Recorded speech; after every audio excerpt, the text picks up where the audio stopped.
narito na po yung mga retired militar. Nakikisa na po sa ating maraming Pilipino na nandito ho ngayon. Kailangan po natin mag-ingay.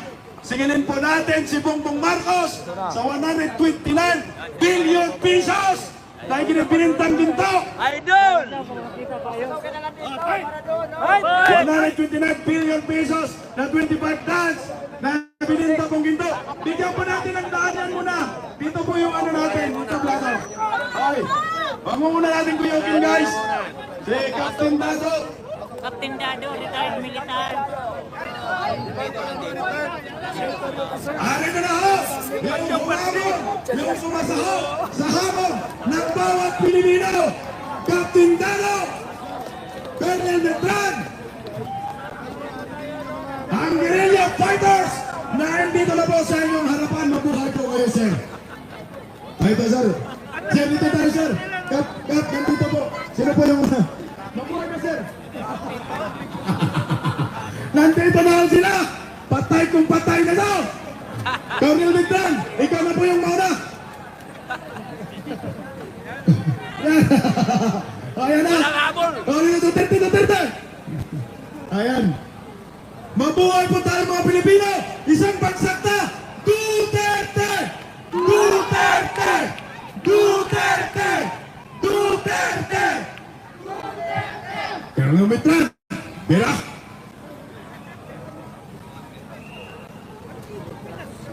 Hello! Hello! Okay, dito daw. Okay. Hindi ko alam kung saan tayo magsimula. Bakit kami narito? Bakit tayo narito? Bakit tayo nag-aayag? Ang problema ng ating bansa, kami, ang Filipino Guerrilla Forces, ay nagsimula April 9, 2024, kung saan wala kaming kasama, kaya nagbuo kami ng Filipino Guerrilla Forces para sa sambayan ng Pilipino. Kasi ang ating gobyerno, busy sa pagpupolitika.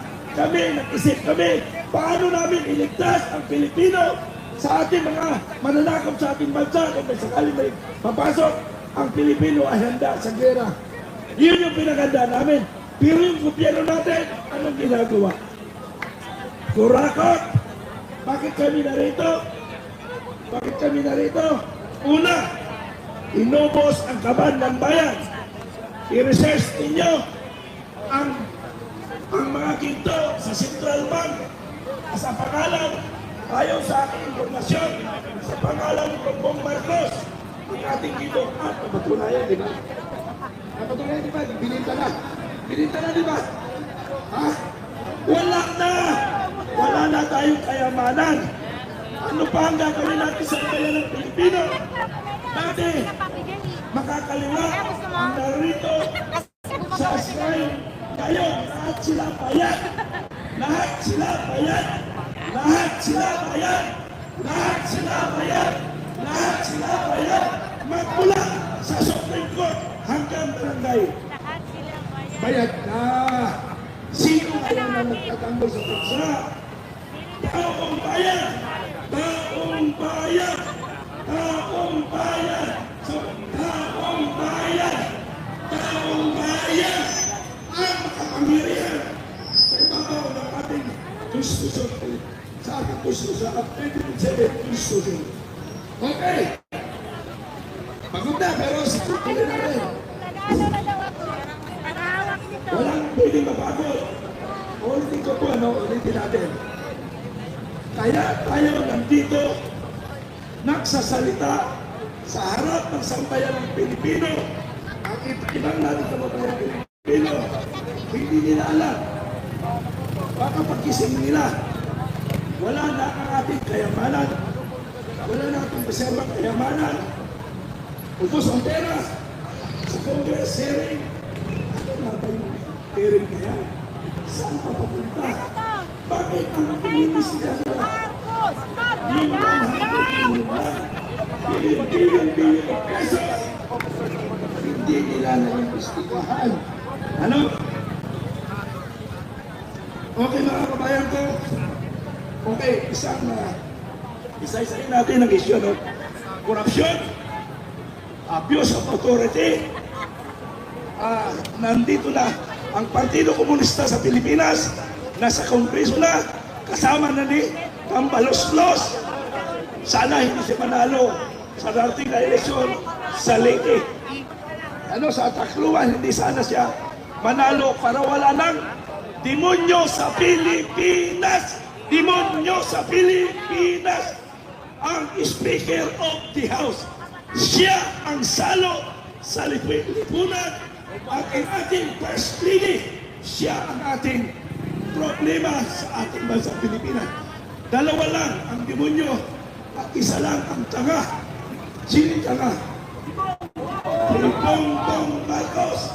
Kinakaya ng asawa. Kinakaya ng asawa. Kinakaya ng kanyang pinsan.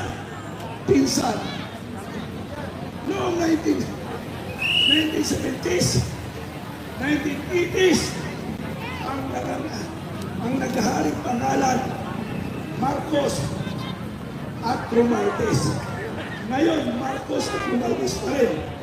Alam niyo sa totoo lang, para sa kalaman, ako ay nakapagpropose ng kolehiyo sa pamamagitan ng Marcos Sr. Ang inakala ko yung 60 million for less na itinutulong ko sa kanya pagkapanalo bilang isang vanguard of democracy. Humiwalay ako kasi ang unang napag-usapan namin ni Martin Araneta sa Mandaluyong na kung saan yung kayamanan na makuha ibibigay sa taong bayan. Ano nangyari? Ibinigay, ibinayad sa mga taong kanilang papakinabangan. Lahat ginawa nilang bayaran. Mayayaman, mahihirap, binabayaran nila para sa kanilang political ambition. So, ganun po. Okay, susunod ang ating kaibigan. Okay, isang palakpak para sa ating mahal na Vice President Sara Duterte. Isang palakpak na malakas. Okay, ang susunod ang ating isang tagapagtanggol ng sambayanang Pilipino. Alam niyo ba kung sino? Siya lang ang ating pag-asa na magtatanggol sa bansang Pilipinas. Sino pa ba? Sino pa ba asahan natin? Wala na! Natutuwag na lahat ng Pilipino. Pero nandito si Supremo Clemente alias Nado. Ibibigay ko nila.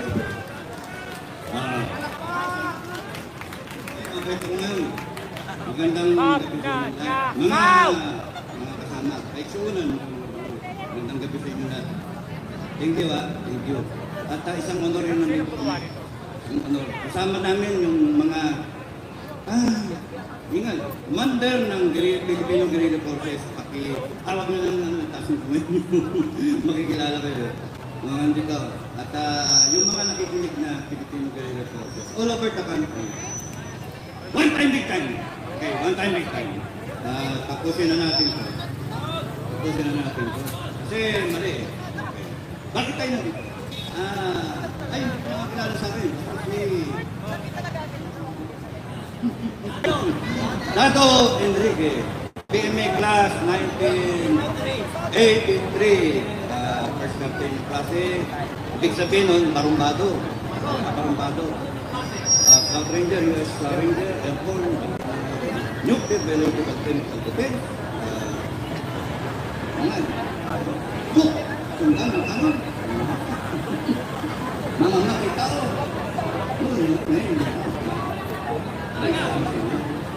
Okay, bakit tayo dito?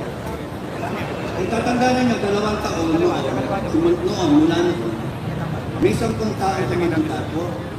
Humingi ng tulong natin. Humingi ng tulong, pinaunlakan natin. Pinakinggan natin yung sinasabi niya. At binigyan natin ng oras natin. Binuto ka. Ako binuto ko. Pero ako binuto. Binigyan ko siya ng oras ko. Na kahit ako walang pakialam, binigyan ko siya ng oras. Ngayon, fast forward! 2 taon na kita.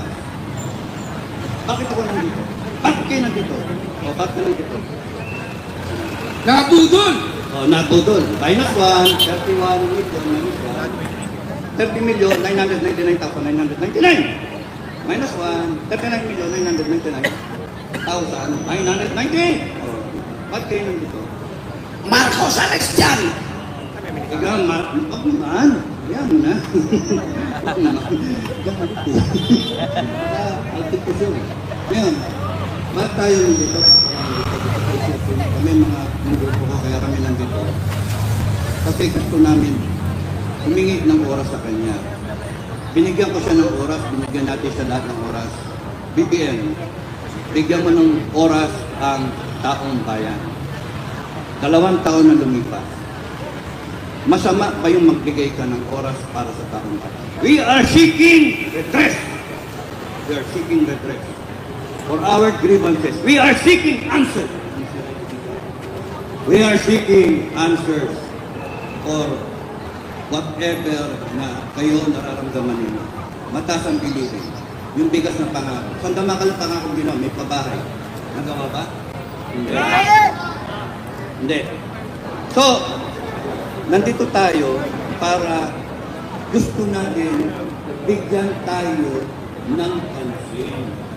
Binibigyan natin siya ng pagkakataon. BBM, kung nakikinig mo ko, binibigyan namin kayo ng pagkakataon sagutin ang hinanaing ng taong bayan. Number 1, you take a hair follicle drug test. Pero alam namin, di mo papansinin. Bakit? Kasi alam mo, positive ka. Diba? You take a hair follicle drug test. That's the grievance number 1. Yon ang gusto namin resulta. Number 2, ano ang ginawa ninyo sa pera ng taong bayan? Number 1, yung binintang ginto. Sana po ito'y pera. We want explanation.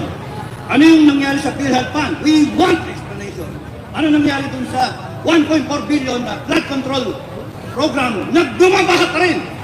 Tapos doon wala namang walang bakal. Yung simento. Tapos hinahanap niyo yung barko na tumama doon sa blood control project na yan, hinayupak na yan. Tapos doon, ano nangyari doon sa PhilHealth, 89 billion? Ano nangyari? Hindi natin alam, no? Ano nangyari doon sa mga pera? Doon, marami ka pa. Ito, 500 billion na pondoan ng 250 billion na sana. Kumikita ba? Pera ng taong bayan yun. Pera yun ng mga empleyado. And yet, walang sagot. Pero kayo sinasagot ninyo yung grievances ninyo. Ano yung grievances ninyo? Takot na takot kayo kay Sara. Takot na takot kayo kay Duterte. Kay Digong. Hindi yun ang gusto namin. Ang gusto namin, sagutin ninyo. Please, sagutin ninyo. At kayong mga nakapaligid kay Marcos, kayong mga AFP at mga PNP, pakiusap, wag niyong aawayan yung AFP, PNP. Nasasaktan kami. Galing kami doon. May mga kasama kami na ex-PNP, may kasama kami mga ex-military. No? Hayaan nyo lang sila. Bakit? May trabaho silang ginagampanan, mas malaki ang problema nila. Kung hindi sila tutugon sa hinanaing ng taong bayan, tayo ang tutugon sa hinanaing natin. Tayo. Wala nang iba. Tayo. Tayo ang hihingi sa nagtulong sa sarili natin. Kung hindi sasagutin ng gobyerno ang problema ng taong bayan, tayo ang tutugon, tayo ang sasagot. Why? Because we are above everyone. We have the sovereign will. Tayo yung pinakamata. Ito lang yung konstitusyon. Ito lang. Tayo. Ito. We, the sovereign Filipino people, imploring the aid of Almighty God in order to establish a democratic and just society that shall, and a government that shall embody our ideal. Ideal ba yung magdurog tayo? Ideal ba yung magnakaw? Yung anak mo nga magnakaw, papaluin mo sisitahin mo Yung kongreso, pinaplanter tayo. Ano? Bawal bang Bawal bang magalit? Iyo, contempt. Yes or no? Kaya ninyo. Yun ang sagot nyo.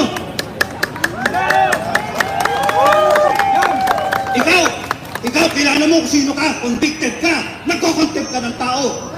Hanip ka. Baka mo lang ako ng boses. Ikaw.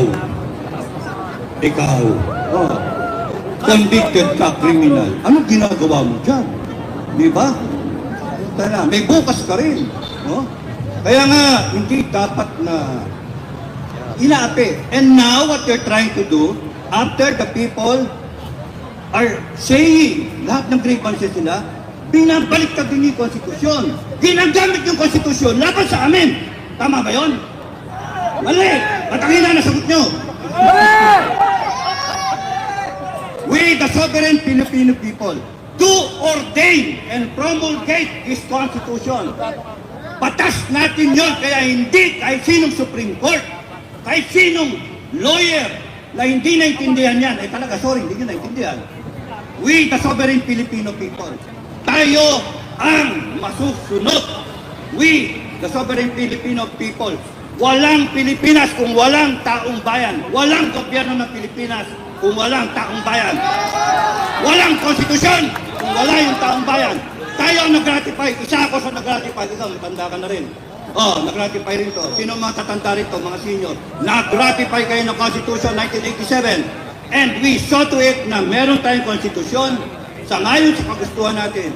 To ordain, binasbasan natin, and promulgate this constitution. Ano ang problema ngayon? Yung ginagawa nila. Binaboy! Yun lang ang salita. Binaboy! Pinorkibig! Yung constitution natin. Huwag masyadong magalit. Oh! You are weaponizing the constitution laban sa Pilipino. Bakit? Makinig kayong lahat, tao sa gobyerno. From President, Vice President na Labisara, Vice President, Congress, Senate, Armed Forces of the Philippines, 3 branches of government. Pakinggan ninyo. Galit ang taong bayan. Napakahirap pag-intindihin nun. Galit ang taong bayan. Ako galit na eh. Matagal ako magpasensya. I have a high tolerance for pain. Hindi na, okay lang. Hiwa-hiwain nyo ko, tatawanan ko lang yun. Patakan nyo ng kalamansi at asin, tatawanan ko lang yun. Tanggalin nyo yung kuko ko, okay lang sa akin yun. Kuryentin nyo ko, okay lang sa akin yun. Dinaanan namin sa akademya yan. No? Puso tayo nun eh. Kaya, pag kami nagre-reklamo na, ibig sabihin, matindi na ang galit ng taong bayan. Matindi na ang hinaing ng taong bayan. Kaya pag kami nagalit, huwag na natin paabutin ito na kami mismo, BBM, makinig kayo down the line, huwag nyo nang paabutin na kami mismo magdedeklara ng People's Court. Naintindihan nyo yung sinasabi ko? People's Court. Kami mismo ang lilitis sa inyo. Kami mismo.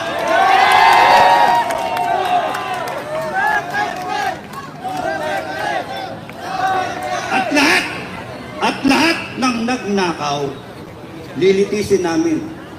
Ilalagay namin yung death penalty na ilang taon nyo nang hindi binalagay. Binaon nyo sa remote. Habang kayo nagre-resolution 10, mga animal kayo. Mga animal kayo. Mainit na naman ang ulo ko, tangin nyo. Mga ka naman nyo. Oo, okay lang. Love you. Hindi ko naintindihan eh. Unsa mo na? Yes, we are the sovereign Filipino government, the sovereign Filipino people, and we deserve respect. We deserve respect. Hindi tayo dapat takutin. Wala na ako ng boses ha. Hindi tayo pwedeng takutin. Pagkat lahat ng kanilang kapangyarihan, ano sabi sa konstitusyon? All power, all authority emanate from the people, and sovereignty resides with the people. So, bakit nyo kami inaaway? Bakit nyo kami tinatawag? Bakit nyo kami pinupokpok? Kay OJC, pinupok. Tama ba yun? Tama ba yun? Kaya, pero huwag kayong magagalit sa ating PNP. Marami ko kilala sa PNP na mabait. Pero pagka pinupok kayo, magalit kayo. Eh, pinupok kayo eh. Pag tiniragas kayo, magalit kayo. Huwag kayong matatakot mga kababayan. Kasi karapatan natin ang magalit. Karapatan natin. Hindi tayo pwedeng umupo lang. Ano tayo? Just. Kaya tayo nandito. Kasi ayaw natin maging narco. Monarchy. communistic na estado. O, tatlo yung sinabi ko. Narco, puno ng droga. Gusto niyo ba yung anak ninyo? O, sige, pare, anak ko, mahal kita, bumili ka ng droga sa tindahan. Gusto niyo yan? Paano may iwasan yun? Presidente Bongbong Marcos, you subject him to a drug test para sigurado. Hindi tayo pwedeng tumagal na isang araw na merong presidente na bangag. Patunayan mo, hindi ka bangag. Ano lang? Tapos nun, anak, magnakaw ka, isa ka kapitbahay, nakawin mo lang ng pera doon. Tama ba yan? Because that is not our ideal. That is not the ideal of the Filipino people. Galit tayo sa magnanakaw. Lalong galit tayo sa buhaya. Buhaya, mga plunderer. Kaya dapat tumayo kayo, mga kababayan. Bukas, one time, big time. Lahat ng pwede, pumunta kayo. Bawat Pilipino, pumunta kayo. Yung mga nasa probinsya, pumunta kayo sa probinsya ninyo. Ewan ko, mahal ang traffic, mahal ang aeroplano. Pumunta kayo sa inyong mga lugar at doon kayo sama-sama magtipon. Cebu, Mindanao, lahat ng area. At kunan ninyo, mag-live kayo, ipakita nyo at binomonitor tayo ng Amerika. Gusto nilang makita na lahat tayo nagagalit. Hindi pwede ito. Hindi pwede. We, the sovereign people, will say, it is enough. Ayaw na namin ito. Maraming salamat sa inyong lahat. God bless everyone. Mabuhay ang mga retired military officers at kagaya ni Captain Dado Pero